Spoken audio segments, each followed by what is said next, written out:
Nous sommes des juifs français, mais nous sommes des sionistes. Nous avons rêvé pendant 2000 ans pour revenir pour cette terre. Et quand Lutèce, l'ancêtre de Paris, c'était un marécage, Jérusalem était déjà la capitale du peuple juif.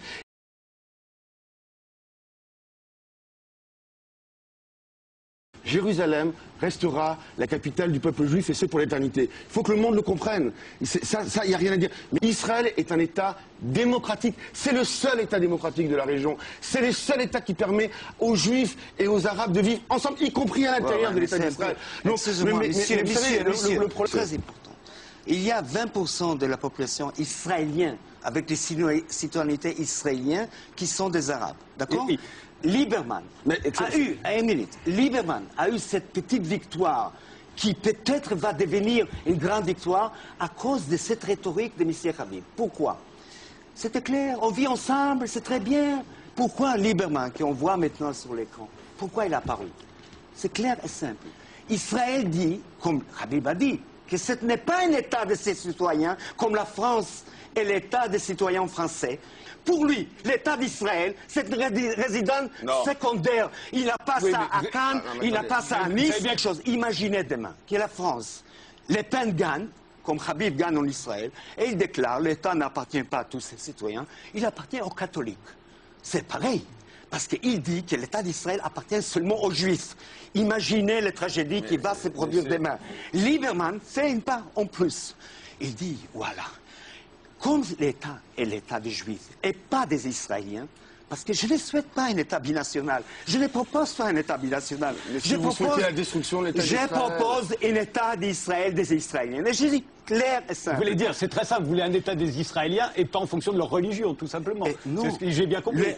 Les races, parce que c'est défini pas seulement religion, c'est ça le problème. Parce que pourquoi? Vous savez qu'en Israël, il n'y a pas une possibilité d'un juif de marier avec un non-juif. Imaginez que la France demain décide qu'un catholique ne peut pas marier un juif. Vous savez, il y a tellement d'exactitudes, mais je crois que c'est pas... Vous savez, en Israël, un juif ne peut pas marier un catholique. Vous savez ça en France. Et ce n'est pas à cause de la religion. Mais vous pensez, excusez-moi de vous interrompre, mais est-ce que vous pensez véritablement qu'aujourd'hui, ce qui l'a emporté en Israël, avec ces élections, encore une fois, c'est véritablement cette coupure, entre les Juifs et les Arabes? Oui, parce que c'est le début de la fin. Lieberman dit quoi? Lieberman fait une part en plus de Habib. Mais qu'est-ce que vous souhaitez pour Israël, monsieur? Non, je dis tout à l'heure. Lieberman dit quoi? Il demande, il exige des Arabes israéliens une signature de fidélité. Chaque citoyen doit signer qu'il est fidèle à l'État. C'est déjà fascisant. Mais un État qui demande un acte de fidélité des citoyens, il dit qu'il n'appartient pas à cet État, c'est-à-dire que c'est l'État, c'est Habib, les Juifs, et pas des Arabes. Ça, ce n'est pas seulement fascisant, c'est purement raciste. Je crains pas de Lieberman pour le futur, pour l'existence de l'État d'Israël comme un État de ses citoyens. Mais il y a tellement d'inexactitudes, il y a tellement de malhonnêteté dans ce que dit monsieur. Il y a aujourd'hui 11 députés, pas plus tard qu'hier, qui viennent d'être élus. Je précisais juste tout à l'heure que il y a 3 partis arabes, voilà. Il y en a 2 dont tous les partis voulaient qu'on les exclue des élections. Est-ce que le peuple juif a le droit à un État? Est-ce que le peuple juif a le droit à un État? Il y a un seul État juif. La France n'est pas votre État, vous n'êtes pas sioniste, monsieur. Moi, je suis un sioniste. La France est votre État ou non? Pourquoi vous vivez ici? Vous êtes citoyen français, je vous demande. Vous savez, monsieur, mais attendez. C'est votre État, la France. Je vous demande. Bien sûr, je suis né en France. Donc vous voulez 2 États. Vous voulez que mon collègue... Vous savez jamais Israël comme... Attendez. Mon collègue arabe ne voit pas. Français, la majorité des juifs français. On vous entend parce que vous parlez tous les deux. La majorité français des juifs français, nous sommes français. Nous aimons la France. Mais nous aimons aussi Israël. Est-ce qu'on peut aimer son père et sa mère? Les Juifs sont français, sont attachés à la France comme à Israël, comme quelqu'un, et on dit est-ce que tu préfères ton père ou ta mère? On aime et Israël et la France. Il n'y a rien d'antinomique. Voilà. Et ce qu'on veut. Mais le problème, c'est qu'on rentre dans un débat qui n'est pas le débat. Monsieur représente, on va dire, 1/1000 de la population israélienne. Ce monsieur vote pour le parti Hadash, qui est un parti qui veut détruire l'État d'Israël. C'est pas ça le vrai débat en Israël. Le parti Hadash a priori,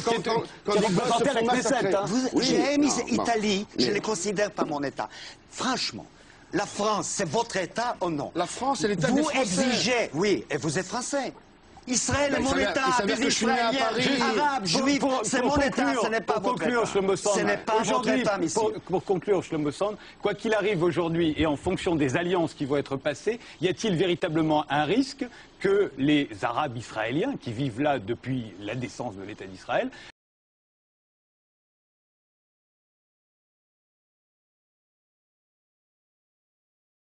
un jour se retrouvent expulsés de l'État d'Israël, comme le demande Avigdor Lieberman? Israël n'a jamais fait. Israël n'a jamais expulsé parce que personne. Lieberman Israël, croyez-moi, le niveau de vie des Arabes israéliens, les gens ne le savent pas. Le niveau des Arabes israéliens est un des niveaux de vie de la population les plus hautes au monde.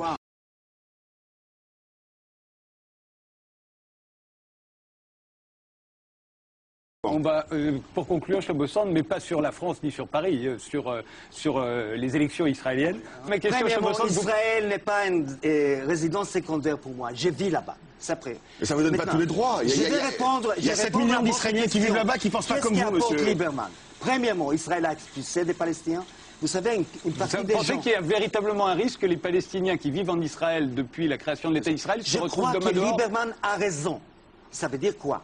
Il y a un processus authentique en Israël, que les gens arabes israéliens se sont plus en plus mal à l'aise à un État qui se définit un État juif et n'est pas leur État. C'est-à-dire que ce sera clair. Au Galilée, il y a une majorité des Arabes. Toutes les Galilées, c'est le nord de Tel Aviv, est peuplé par une majorité arabe israélienne. Il faut comprendre. Ces gens-là vivent pendant 62 ans à un État qui dit qu'il n'est pas leur État. Vous pouvez imaginer, vous êtes, par exemple, un arabe israélien. Comment vous allez réagir? Vous voulez 2 États palestiniens? Donc, les jeunesses... Vous voulez un État palestinien? Excusez-moi, non, je voudrais une république de ces citoyens qui ne regardent pas qui est juif, qui ne regardent pas qui est arabe, qui dit « nous sommes une république des Israéliens ». Parce que c'est dangereux, ce processus, et Lieberman a senti, il est malin. Cette ex-videur, ancien videur de bars, de discothèques, propose une chose. Ils sentent que les Arabes israéliens vont se révolter. Parce que c'est insupportable. Vivre pendant 62 ans à un État qui vous dit « je ne suis pas votre État, je suis un État de M. Habib qui vit à Paris ». Vous savez, c'est tragique, c'est dangereux pour l'existence de l'État d'Israël. Aux Juifs de France, aux Juifs de la diaspora de supporter l'État d'Israël. Nous supportons l'État d'Israël. Parce qu'Israël est le seul État juif qui existe au monde. Mais les Juifs ne veulent pas vivre là-bas. Mais la majorité des Juifs ne veulent pas vivre à cet État. Habib ne veut pas vivre là-bas. Habib ne veut pas. Je vous arrête tous les deux, mais je suis sûr que vous allez continuer cette conversation. Habib ne veut pas vivre là-bas. Vous savez, en réalité, je pensais qu'on allait avoir un débat sur la politique. Habib ne veut pas vivre. J'ai un débat avec quelqu'un qui est la minorité de la minorité, qui est contre l'État d'Israël, qui est bon. On a très bien compris vos différences. Je vous remercie d'avoir réussi à faire ce débat. Merci à tous les deux.